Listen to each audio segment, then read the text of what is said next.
Hi, this is Roger. Thanks for dropping by. It's another one of these care collabs, and we're looking at Bratonia.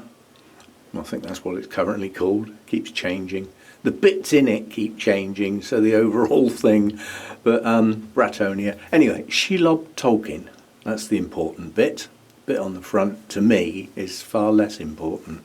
Lot of brassia in this. Very attractive blooms and fragrant.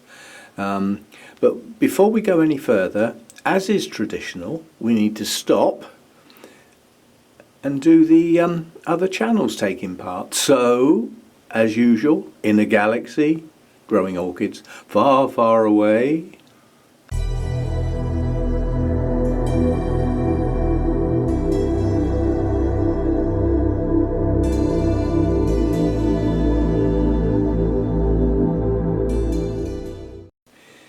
Right, that's enough of that silliness.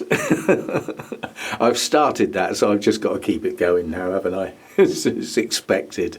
Now, this has got a story behind it, because this actually went to Malvern, and it came back unhappy, and it started to go downhill. It was potted at the time, and basically I've just had to look at the date when this was mounted, which was 5th of the 7th 2020, and go back through all of my videos to try and find the video where I actually mounted this, and just hope that I did actually video it, which I did. I found it. And what was the reason for that then? It's because I've got two plants up in the same area, that's the other one up there, that look very similar, and I didn't know which one was which, and I needed to find out which was the Shelob Tolkien.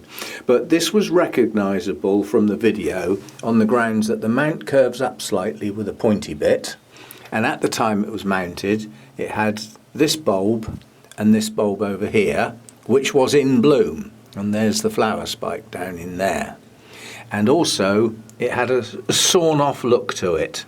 So relatively easy to identify from the video. So we have got the right plant. Since then it grew this bulb here, which tried to flower, and I stopped it because I didn't believe the plant was strong enough. Whereas now it's growing a new growth, and if this growth matures and tries to bloom, I'll probably let it, because it'll have three bulbs behind it, all of which have at least one leaf, and two of them are fully leaved. This oldest bulb here has only got one leaf left, which is starting to yellow, as expected. Its latest growth is pushing out some roots. It's got a reasonable root system. It's not, as brassias go, that's actually quite a small root system. They tend to be quite extensive rooters, the brassias, and will chuck out quite a large root system with the new growths. They do vary slightly as to whether the new roots come out in the early part of the growth or in its maturing part. I mean, this is far from mature, this new growth. It's still in its infancy, and the new roots are coming out now. So it's recovered a bit. When it was mounted, I cut off some old bits on there, and it was noted that it had fusarium, so it was treated. I assume that the new growths are free from, but as I'm not absolutely sure, and I've only just found that out because I've only just rewatched the video, it's going to get a spray now, just to make sure. I mean, quite honestly, anything that's ever had fusarium that you discover has got it, I'd give it a treatment every 6 months until all of the plant, the original plant, has been taken off due to repots or mounting or splits or anything like that, and discarded. I'd get rid of it personally, because it will have fusarium in it. You may have stopped it spreading, but you haven't got rid of it. You've only stopped it spreading, if you see what I mean.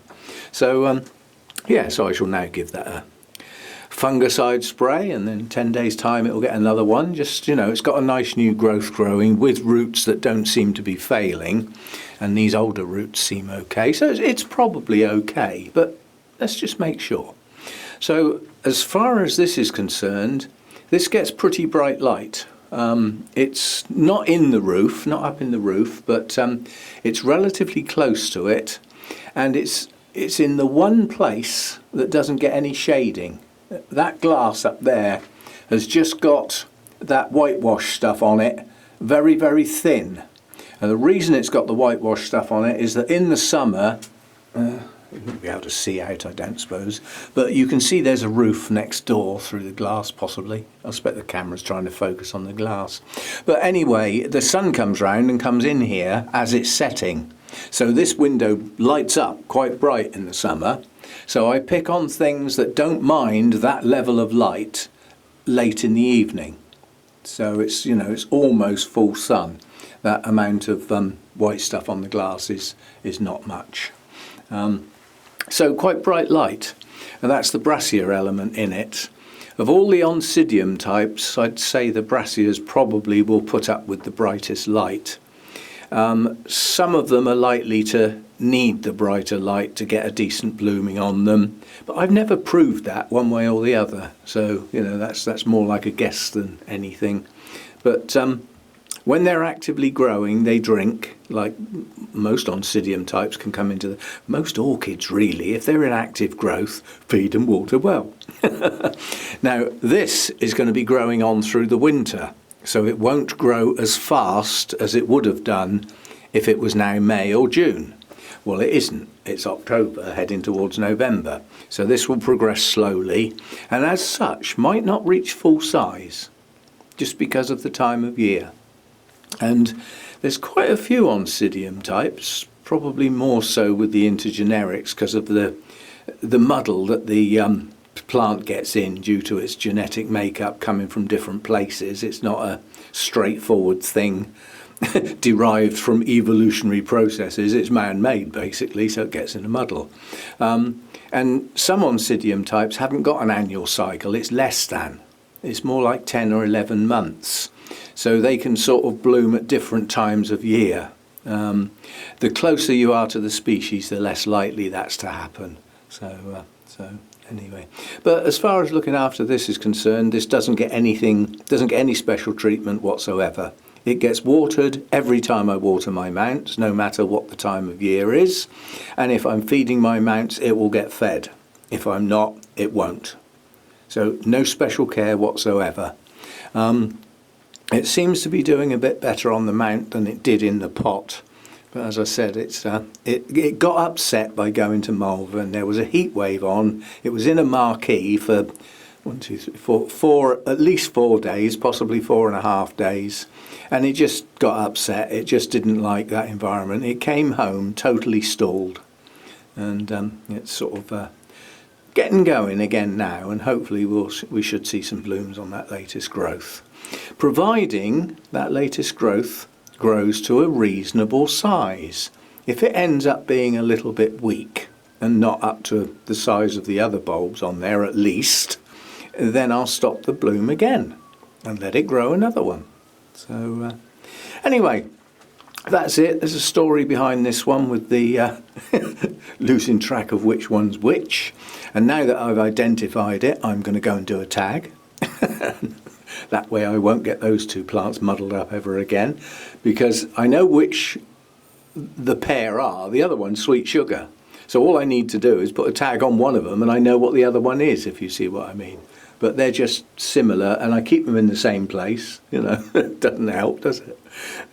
Anyway, Shelob Tolkien, a non-fussy, mainly brassica type. It's probably got a good element of brassica in it and some other things. I'm not looking them up. With these intergenerics, I really don't mind.